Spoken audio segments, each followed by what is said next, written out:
Hello à tous, je vous retrouve aujourd'hui pour une vidéo complètement particulière, franchement un crash test, top ou flop, je n'en sais rien, un essayage de teinture, de peinture de manteau. Oui en effet ce manteau là, j'en avais marre de la couleur, je trouvais qu'elle ne m'allait pas du tout et j'en avais marre. Donc vraiment, alors il est à 86% de polyester et 14% de viscose.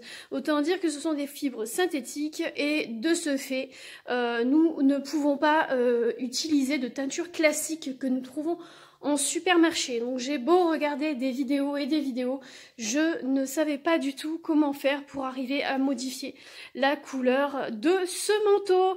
Alors le challenge, c'était tout simplement de peindre tout simplement le manteau avec de la bombe. Alors j'ai commencé avec de la bombe en spray, tout simplement de la bombe en spray rouge. Je sais déjà plus ou moins le résultat que ça pouvait faire. Donc comme vous allez le voir, eh bien je n'avais plus de bombe, je n'avais plus de spray, j'avais plus de peinture dans la bombe. Donc je n'en ai pas racheté. J'ai utilisé après coup un gros pot de peinture rouge que j'avais depuis des lustres et que je n'utilisais pas parce que je trouvais qu'il était vraiment pas chouette sur les peintures que je peux effectuer, parce qu'à la base, si vous regardez ma chaîne, c'est avant tout une chaîne d'art, de peinture et de dessin.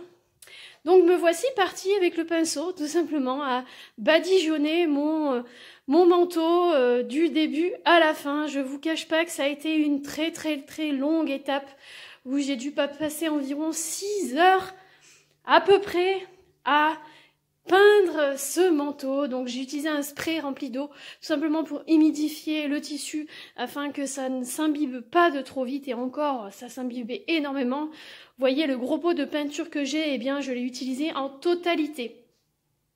Alors c'est vrai que à la caméra on a l'impression que vraiment c'est super sympa, le résultat il est vraiment rouge. Vous allez voir par la suite que ce n'est pas forcément si rouge que ça.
Sometimes I wonder why you keep talking like you don't give a fuck about me.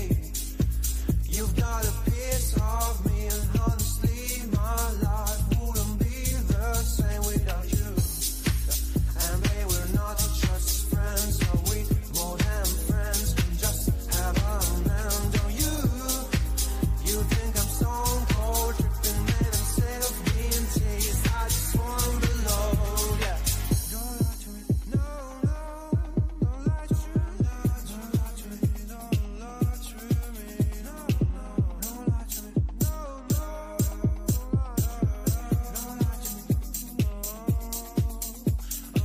She moves like a dancing queen, she's attending for wish, and all this under my eyes. Please, babe, don't make that move with your eyes. You're the best, is best, but my love still doesn't your way.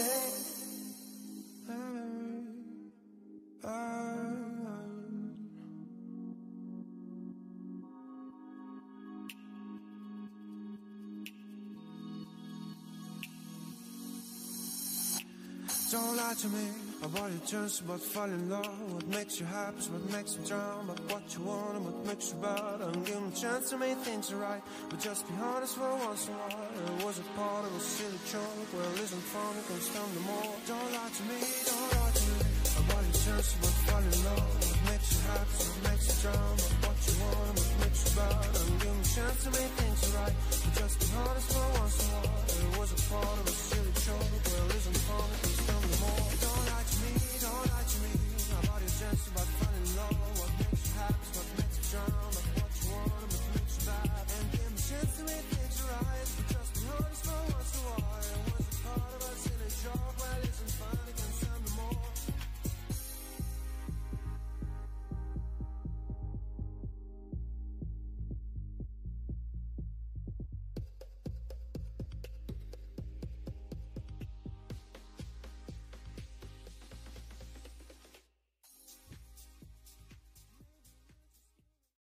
Je n'ai pas filmé la totalité de la chose parce que ça ne valait pas forcément la peine. Je vous montre le rendu final. Donc en fait ça ne va peut-être pas forcément s'entendre à la caméra, mais le résultat c'était quelque chose d'extrêmement rêche et extrêmement dur, même si cela ne se voit pas forcément à la caméra encore une fois. Voilà, donc sinon le rendu est plutôt sympa comme vous pouvez le voir. Mais tellement rêche que bam, effectivement j'ai craqué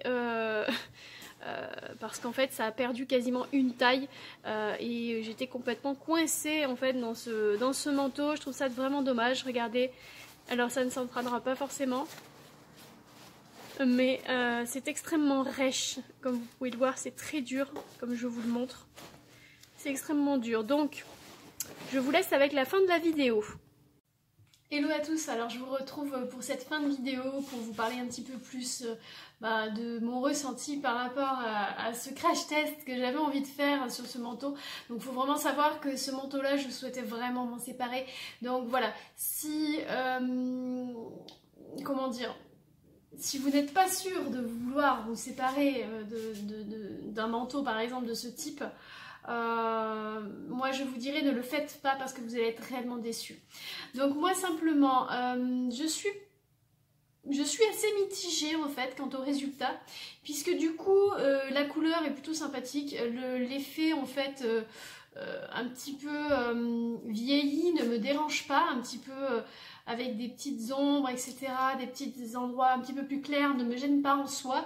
La couleur est plutôt sympa, donc il me manque juste à, comme je vous disais, à faire quelque chose pour les boutons, puisque du coup les boutons ont été malencontreusement peints, parce que oui en effet je n'avais pas mis de scotch sur les boutons.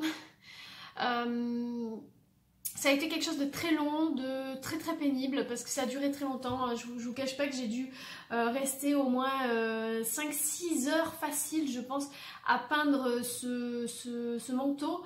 Ce qu'il faut savoir, donc comme je vous le disais, c'est que c'est donc des fibres qui sont synthétiques et ne peuvent être teintes par teinture qu'on peut trouver en supermarché. Donc il n'y a pas d'alternative pour les fibres synthétiques. Donc voilà, moi c'était vraiment un crash test, c'était vraiment pour tester, pour voir un petit peu ce que ça allait donner. Je vous dis, ça donne un effet comme de, alors je dirais plus de nubuck peut-être, quand tout à l'heure je vous ai parlé de cuir retourné, mais je dirais plus peut-être de nubuck, un aspect dur, en espèce de croûte en fait, si vous voyez ce que je veux dire. Donc voilà, bon bah après je pense que ça peut être intéressant en intersaison. D'avoir un manteau comme ça, mais après voilà, je pense pas pouvoir le garder puisque comme vous avez pu voir, il a rétréci bien évidemment à cause de la peinture et quand je l'ai essayé, eh bien j'ai voulu faire exprès d'essayer correctement et comme vous avez vu, ça s'est légèrement décousu sur l'arrière d'épaule droite. Donc effectivement, et je suis très à l'étroit dedans alors qu'en fait avant je n'étais pas du tout. Je pouvais mettre un pull, tandis que là effectivement le pull ce n'est pas possible. Hein. Donc voilà, il faut un t-shirt fin ou quelque chose de très fin parce que sinon voilà. Et quant à le fermer c'est encore autre chose. Donc voilà, voilà pour le rendu de ce test de changement de look d'un manteau, voilà, sachez que si vous avez, alors moi comme vous avez peut-être pu voir mais peut-être pas très bien en détail, le mien est à 86% de polyester et 14% de viscose. Donc si c'est la même composition que moi, sachez que vous aurez à peu près le résultat similaire. Donc voilà, après sachez vraiment que ça fait quelque chose de, j'insiste là-dessus, mais de relativement dur, un peu rêche. Pas du tout souple, donc voilà, après c'est à vous de voir qu'est-ce que vous voulez faire, mais comme je vous dis, si vous êtes sûr de vouloir vous séparer d'un vêtement qui aurait cette composition là par exemple, parce que voilà, le résultat final risque de ne pas vous plaire. Moi je sais que ça ne me fait pas trop mal quelque part puisque ce vêtement là je pensais m'en séparer, donc voilà, je vais peut-être pouvoir l'utiliser quand même quelques temps. À voir, on va essayer de voir pour encore essayer de trouver un moyen de finir d'assouplir encore parce que là c'est vrai que ça a bien fonctionné un petit peu avec le vinaigre blanc et le bicarbonate, mais ce n'est pas non plus fantastique. Donc est-ce que c'est un top ou un flop? Je dirais que c'est plutôt mitigé en fonction de ce que vous allez rechercher, bien évidemment. Voilà, si vous attendez à avoir une fibre qui reste aussi douce que celle que vous aviez avant, ce n'est pas possible puisque du coup forcément la peinture acrylique, parce que je précise donc, je reprécise que c'est de la peinture acrylique que j'ai mis, bien évidemment que ça va complètement durcir et raidir le vêtement. Voilà, donc j'espère que cette vidéo vous aura plu. Voilà, je vous fais des gros bisous et puis vous aurez d'autres petites choses qui arrivent par rapport aux vêtements justement et éventuellement aux customisations que je peux en faire, puisque ça fait un petit moment que je voulais en faire mais je n'osais pas, et là je passe le cap et je tente l'expérience. Voilà, je vous retrouve très vite pour une prochaine vidéo. Je vous fais à tous des gros bisous et je vous dis, prenez soin de vous.